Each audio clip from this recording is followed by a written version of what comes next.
Trump nous a jeté un pavé dans la mare et vous le voyez à l'écran, l'euro-dollar est en train de casser, ou moi casser par le bas, l'oblique. Alors, il avait déjà cassé une première oblique que l'on avait comme ceci. À partir du moment où on a cassé cette oblique ici par le bas, le dollar s'est fortement renforcé.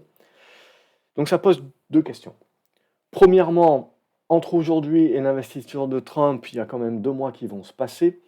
On sait bien que Trump, il a besoin pour son protectionnisme et un paquet de trucs qu'il veut faire, de quand même avoir un dollar fort, mais pas trop fort. Pour renforcer la compétitivité des US à l'export notamment, il faut quand même un dollar un petit peu plus faible. Il faut non plus faire en sorte que l'Amérique soit première, mais l'Amérique a besoin quand même de partenaires, donc il ne faut pas non plus complètement bousiller les autres. Donc là aussi, on est dans un moment, si vous voulez, où il va falloir attendre pour voir. Parce qu'il va falloir attendre de voir si Trump, globalement, met en place les choses qu'il a dites, mais surtout avec quelle proportion. Parce que faire du protectionnisme, ok, c'est à 10, 50, 100% selon les produits. Il y a un paquet de choses justement qui peuvent être différenciées. Alors je vais vous emmener avec moi pendant quelques minutes, essentiellement pour faire un petit peu le point. Puisque ce qu'il faut bien se dire, c'est que le marché est en train d'anticiper beaucoup de choses. Est-ce qu'il anticipe trop? Est-ce qu'il anticipe pas assez? On pourra le savoir que d'ici quelques semaines, d'ici quelques mois. Et en attendant, si vous voulez, on voit bien que le dollar s'en renforce, donc on a des flux qui reviennent en masse sur les taux, sur les actions US en premier lieu. Le reste du monde, on voit, tire beaucoup plus la tronche. Est-ce que c'est durable? Est-ce que c'est le premier coup d'une correction, voire d'un crack, parce que dès qu'on baisse un petit peu, tout le monde parle du crack? Ou est-ce qu'il faut le voir justement comme un coup, un choc, si vous voulez, par rapport à l'élection de Trump, mais qui va se résorber avec le temps, où le marché va se dire que finalement, Trump peut servir de catalyseur à un certain nombre de thèmes, mais in fine, il ne peut pas changer le cycle. Il peut éventuellement l'accélérer, le réduire, mais le cycle est déjà en marche. Je vous invite à regarder une autre vidéo que j'ai publiée, je vous invite à regarder dans la description de cette vidéo. Vous avez les liens justement vers les listes des différentes actions que je pense seront intéressantes dans les mois et années à venir. Vous avez également, je le mettrai en fin de vidéo, le lien vers une vidéo que j'ai publiée hier qui explique beaucoup plus dans le détail ce que je pense un petit peu des opportunités et des risques vis-à-vis de l'élection de Trump. Donc je ne vais pas le refaire ici pour rendre la vidéo plus courte. Et celles et ceux qui n'ont pas regardé, vous pouvez aller voir la vidéo que j'ai publiée hier. Donc si on se met ici sur notre euro-dollar, on voit qu'on fait la mèche. Ce qui pose évidemment la question, c'est que ce qu'on voit, c'est beaucoup de personnes évidemment sur leur PEA, etc., qui se disent ah, tiens, je suis absolument pas performant actuellement, mais même je suis sous-performant. Est-ce qu'il ne faudrait pas mieux avoir mon compte titre aux US? Bon, premièrement, c'est pas maintenant qu'il faut vraiment se poser la question, mais surtout ce qu'il faut se dire, c'est que imaginez, vous avez vos comptes titres et vous achetez des actions US. Déjà, vous les achetez un petit peu, on va dire, après la vague. Mais surtout, vous les achetez après une grosse vague où l'euro-dollar a perdu 7-8% en ligne droite.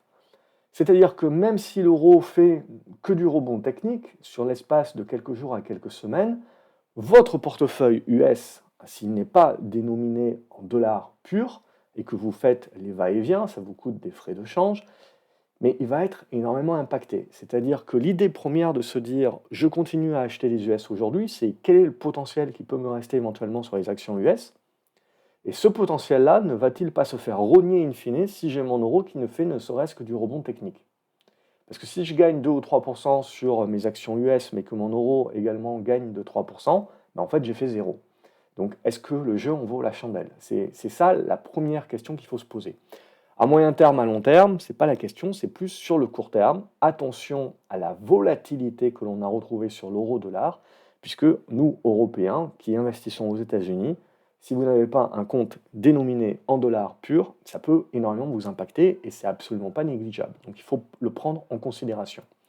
Donc la question maintenant, c'est que pour moi, on voit sous la zone des 1,08, le scénario qu'on a exposé tous ces derniers mois de rotation internationale, etc., on avait commencé à l'avoir, ça avait été bien beau, ça n'a pas duré longtemps, comme d'habitude.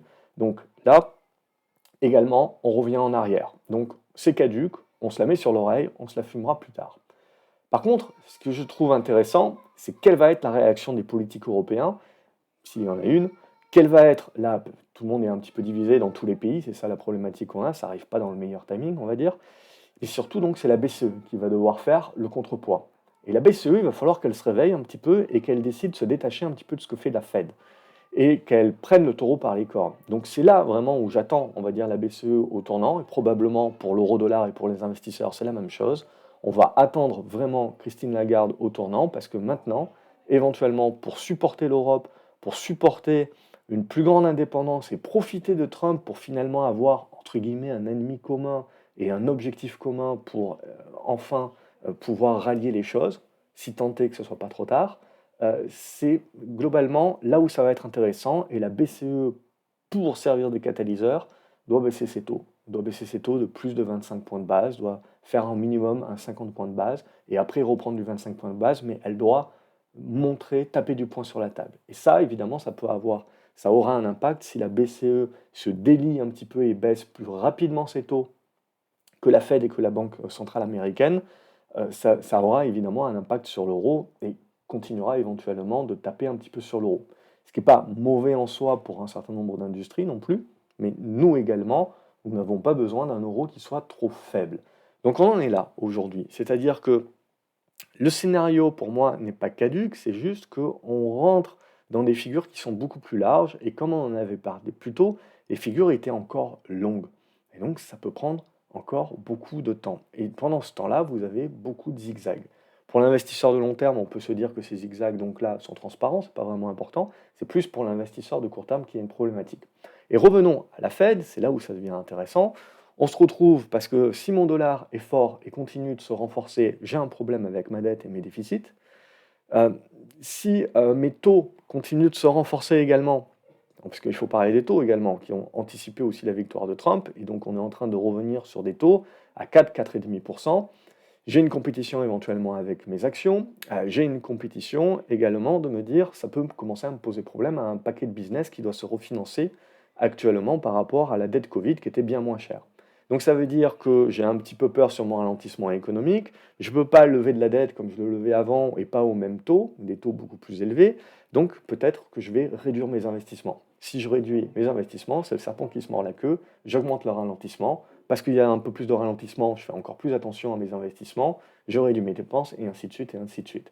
Donc on voit que si vous voulez, si vous rajoutez à ça éventuellement une correction des actions, parce qu'il y a un moment donné, si vous voulez, où si les taux continuent de monter, on a cet effet justement qui va arriver sur les actions. Aujourd'hui, on a énormément de flux sur les actions, donc ça ne se voit pas. On a l'impression que toutes les mauvaises nouvelles sont complètement gommées par le marché action, parce que vous avez une demande et un flux qui est supérieur à tout ça. Mais à un moment donné ou à un autre, si vous voulez, quand le flux se tarit, ces mauvaises nouvelles qu'on aura balayées d'un revers de la main, elles reviendront sur le devant de la scène pour justifier la correction du marché. Et on se dira, oui, mais il n'y a rien de nouveau. On battait des records sur records avec exactement les mêmes mauvaises nouvelles. Pourquoi maintenant les mauvaises nouvelles intègrent? Parce que vous avez un manque de flux, un manque de demande. Et c'est qu'une question de flux. Vous devez intégrer ça. Et des fois, donc, il n'y a pas franchement de nouvelles choses qui se passent. On continue de rassasier les mêmes et répéter les mêmes mauvaises nouvelles, mais elles commencent à avoir un impact sur le marché à ce moment-là parce qu'il y a eu une usure des acheteurs, une usure de leur flux. C'est ça qu'il faut bien comprendre également. Il y a un timing pour tout. Et il y a un moment donné ou un autre, si vous voulez, où on manque d'acheteurs, parce que les prix sont très peu élevés, et donc on a besoin que les prix redescendent un petit peu pour motiver peut-être d'autres flux. Et les flux, ils sont où aujourd'hui? Ils sont plus tellement sur les actions, essentiellement, aujourd'hui, ils sont sur les gains qui ont été faits sur les valeurs tech, les GAFAM. Donc si aujourd'hui on veut diversifier un minimum son portefeuille, on est obligé de vendre des GAFAM pour pouvoir acheter de l'industriel, de la value, ce que vous voulez, ou aller chercher de l'obligataire. Et où est le pognon également? On a énormément de pognon donc, qui a été calé sur les obligations court terme. Et donc aujourd'hui, tant que vous avez les taux qui continuent de monter, les taux à 2 ans notamment qui continuent de monter, bah, il n'y a pas de raison de sortir ce pognon-là.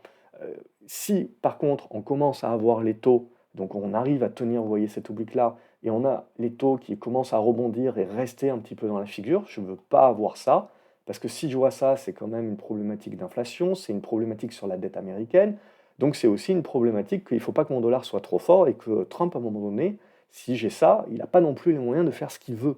Hein. Vous avez beau avoir le Sénat, la Chambre, etc. Le marché, c'est également une puissance politique qu'il faut ne pas négliger, ne pas sous-estimer.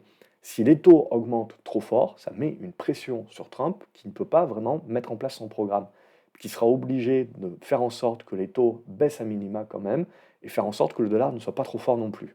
Donc c'est ça l'enjeu. Et à un moment donné, si vous voulez, tant qu'on est à l'intérieur de cette figure-là, c'est le meilleur des mondes possibles, que ce soit pour les actions, que ce soit pour les politiques, que ce soit pour l'économie. À partir du moment où on sort un petit peu trop par le haut, c'est une problématique de ralentissement économique, récession qui fait peur.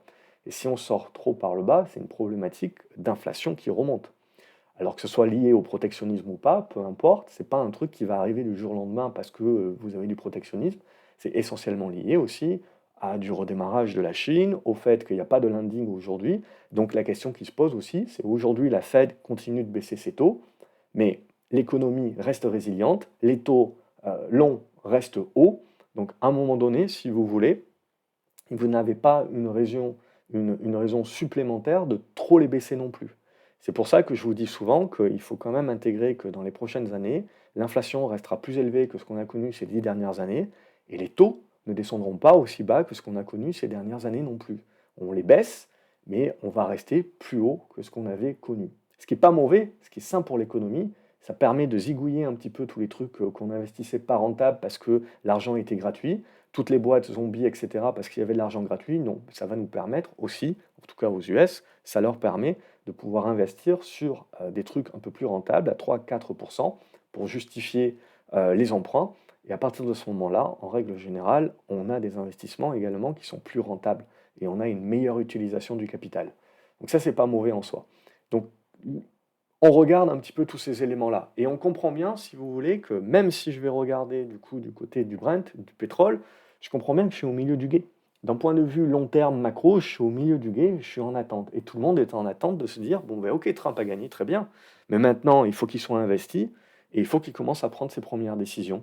Et donc, est-ce que ça va être du Trump dans le texte?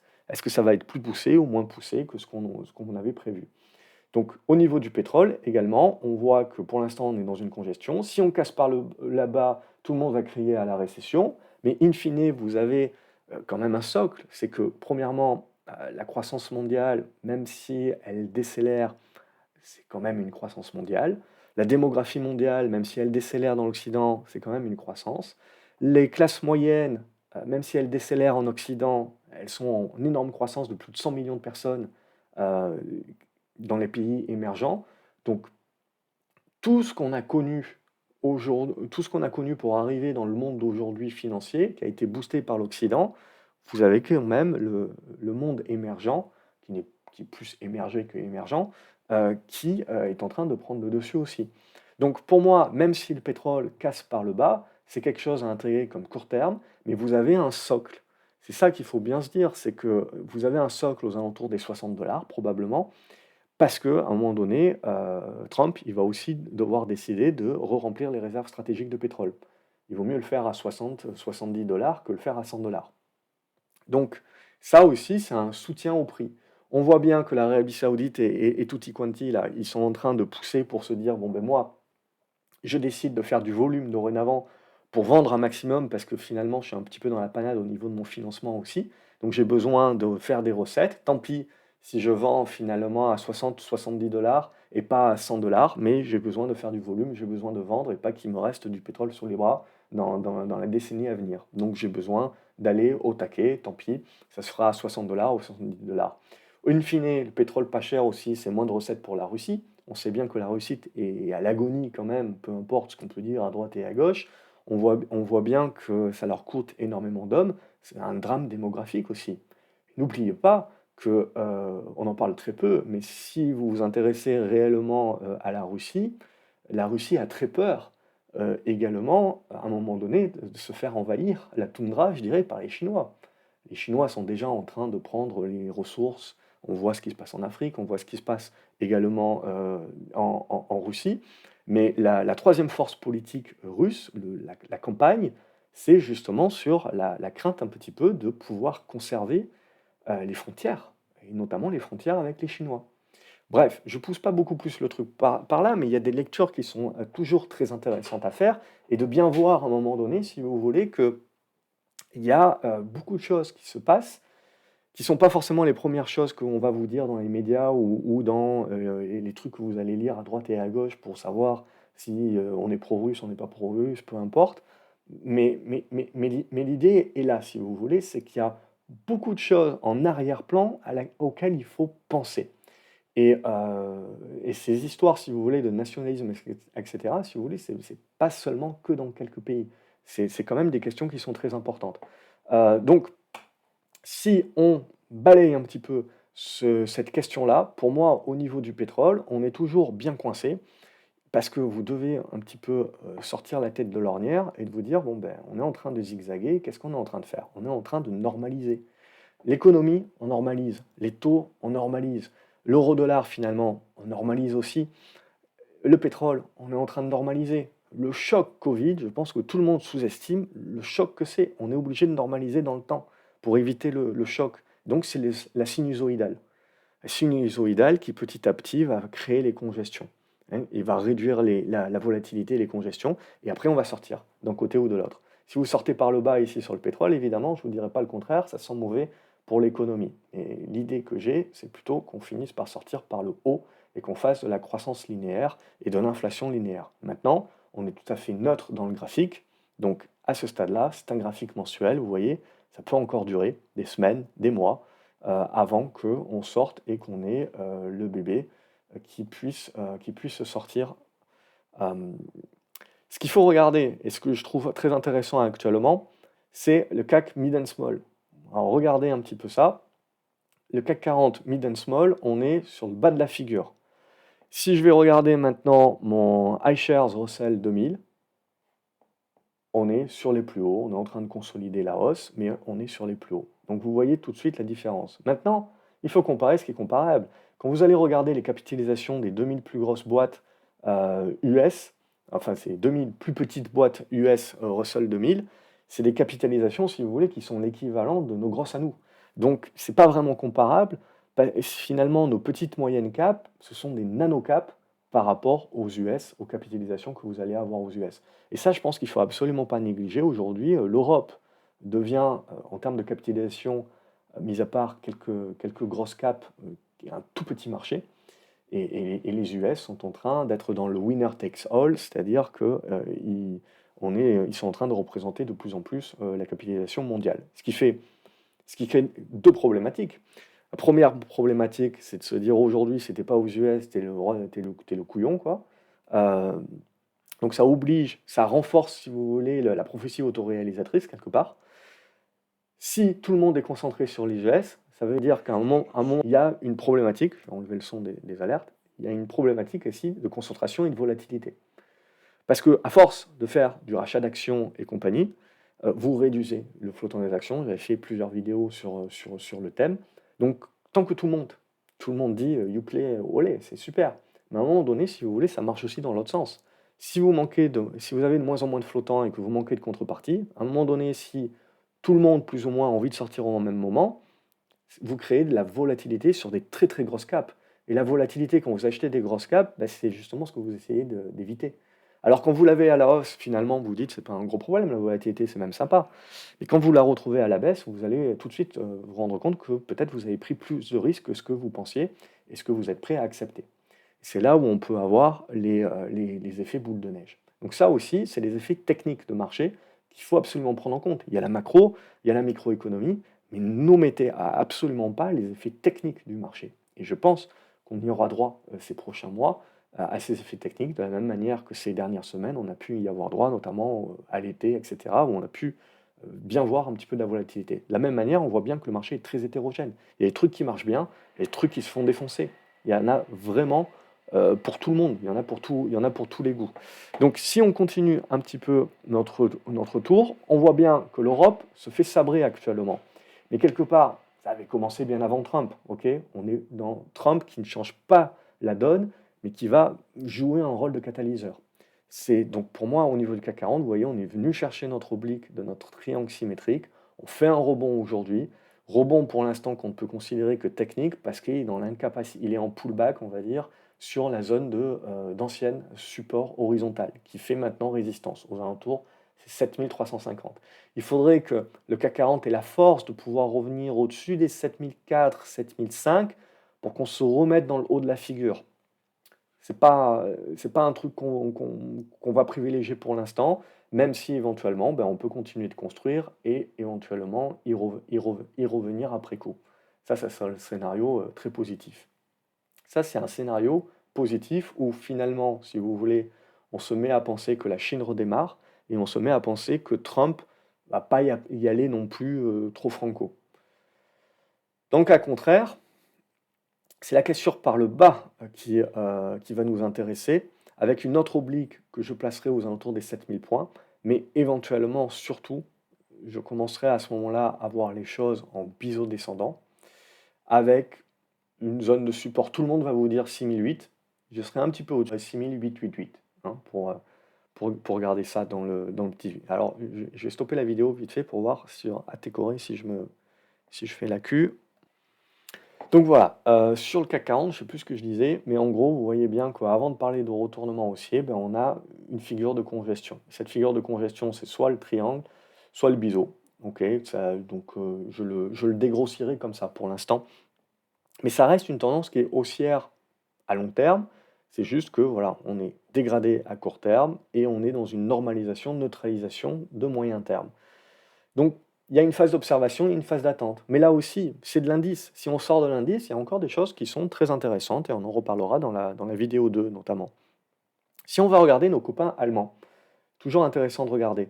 Ben, ma foi, on est en train un petit peu de corriger, on reste dans une espèce de range, mais on lâche pas non plus. On voit pour l'instant, on arrive à défendre l'ancien sommet. Pour commencer à devenir un peu plus défensif, il faudrait casser cette zone des 18 900 points, faire le petit rebond dessus et bloquer dessus et en faire une résistance. Et là, on se dirait, bon, ben, on est en train, en effet, de neutraliser dorénavant la tendance.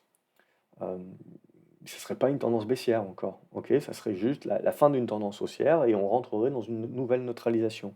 Mais vous voyez, avec tout le schmilblick qu'il y a politique en Allemagne, etc., on est dans des consolidations pour l'instant, c'est pas la mort non plus. Tiens, on regarde les Anglais aussi. Vous savez, les Anglais, ils se font pas mal attaquer actuellement pour sortir des budgets qui sont un petit peu trop dépensiers avec des déficits et compagnie. Les marchés attaquent. On peut très bien penser qu'à un moment donné, Trump se fait attaquer beaucoup plus que ce qu'il fait attaquer maintenant. Et à un moment donné, c'est une des forces politiques, ça reste le marché. Les Anglais, bon, ils sont pas mal aussi. C'est toujours une tendance qui est haussière. Il y a un petit peu de volatilité ici, on le voit. Une dégradation de court terme, très bien.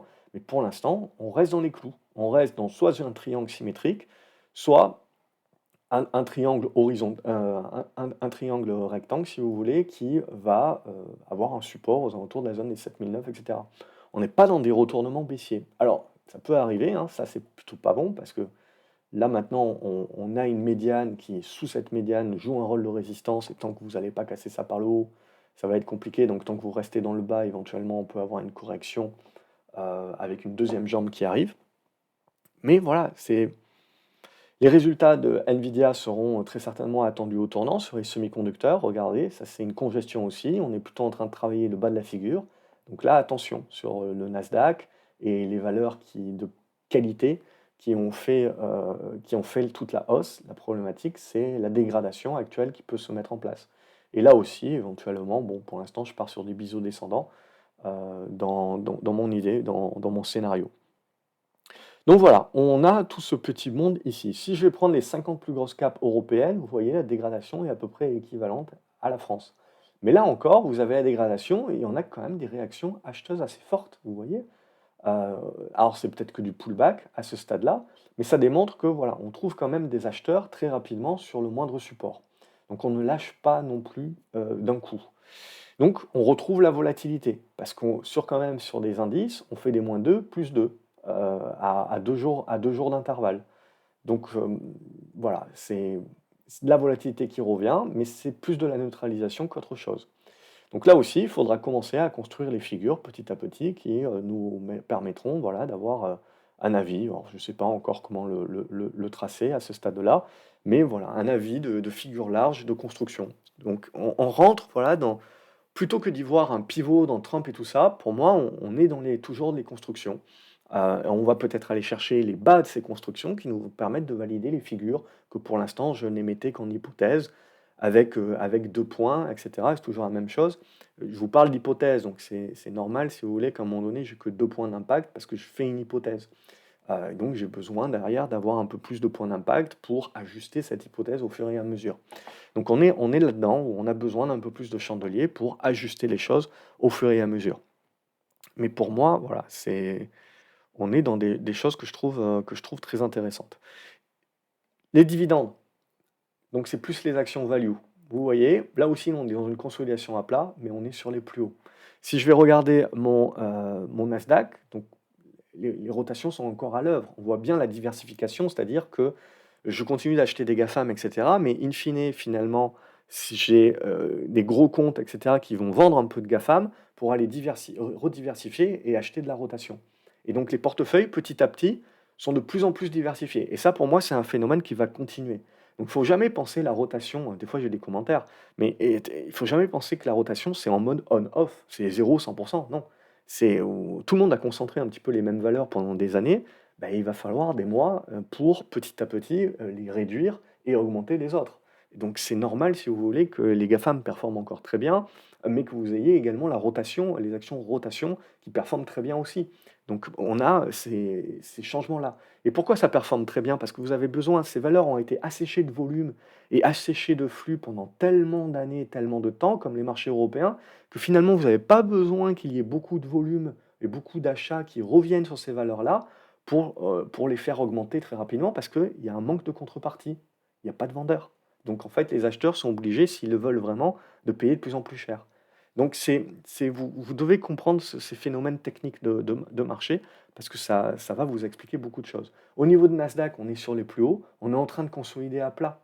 Je veux dire, on ne fait pas de grosse consolidation, on n'a même pas fermé ce premier gap-là.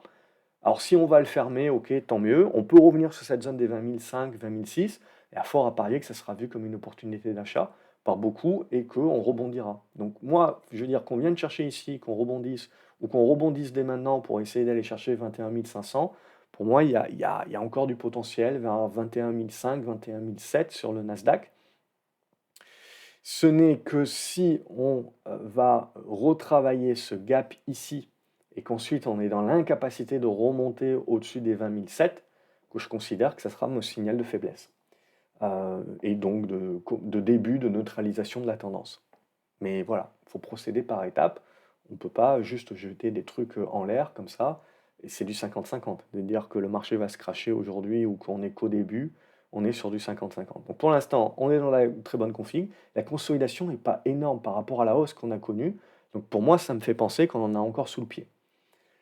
Mais sous le pied, également, le marché peut considérer que il veut plus faire de la rotation, on va dire, sur les autres valeurs pour accompagner l'ensemble du marché, plutôt que de pousser sur les Tesla, continuer de pousser sur les Tesla et compagnie. Il peut continuer de le faire, mais il peut globalement, si vous voulez, pousser beaucoup plus le reste et faire un petit peu moins monter les autres qui sont déjà bien montés. Et ça, pour moi, c'est un marché qui est beaucoup plus sain, qui monte d'une manière beaucoup plus saine, comme c'est le cas déjà depuis de nombreux mois, avec l'accompagnement de la rotation. C'est-à-dire, on a beaucoup plus l'ensemble du marché qui monte.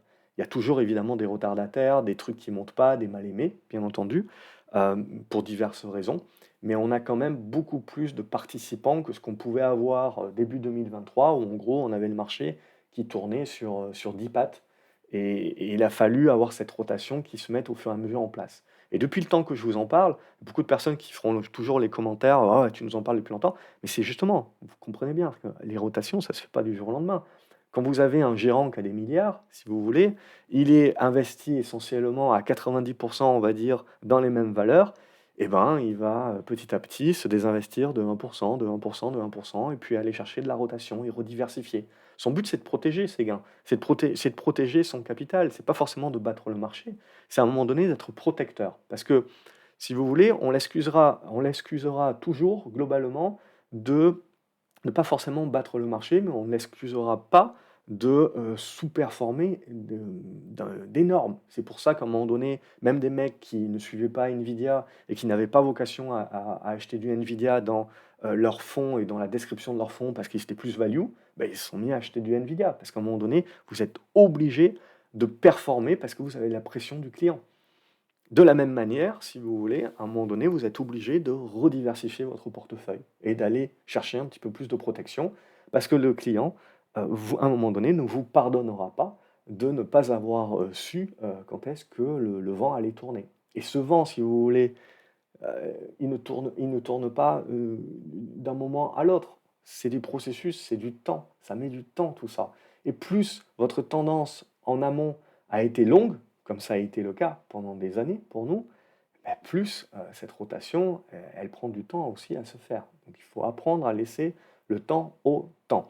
Donc pour moi, au niveau du Nasdaq, on en est là aussi. Et maintenant, l'or et l'argent. Alors c'est très intéressant. Tout le monde va vous expliquer que l'or et l'argent, montent en guise de protection, si vous voulez.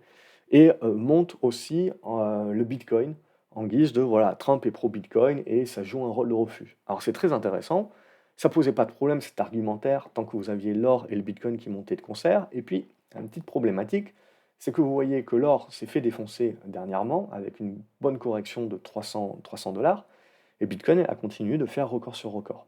Donc pour moi, ça valide bien, si vous voulez, que l'aspect Bitcoin a vraiment une donnée spéculative et va suivre l'aspect spéculatif du marché, action, alors que l'or est vraiment avec une connotation qui va être liée taux d'intérêt, dollar. Point barre. Et là, vous avez une claire séparation entre les deux. Et une claire séparation pour le marché. Ok, c'est ça que le marché est en train de nous murmurer, c'est ça que le marché nous dit. Donc le marché, il nous dit clairement, voilà, j'ai eu mon exponentiel sur l'or, à un moment donné ou à un autre, si vous voulez, si mon dollar continue d'être trop fort, c'est normal que mon or et mon argent soient impactés.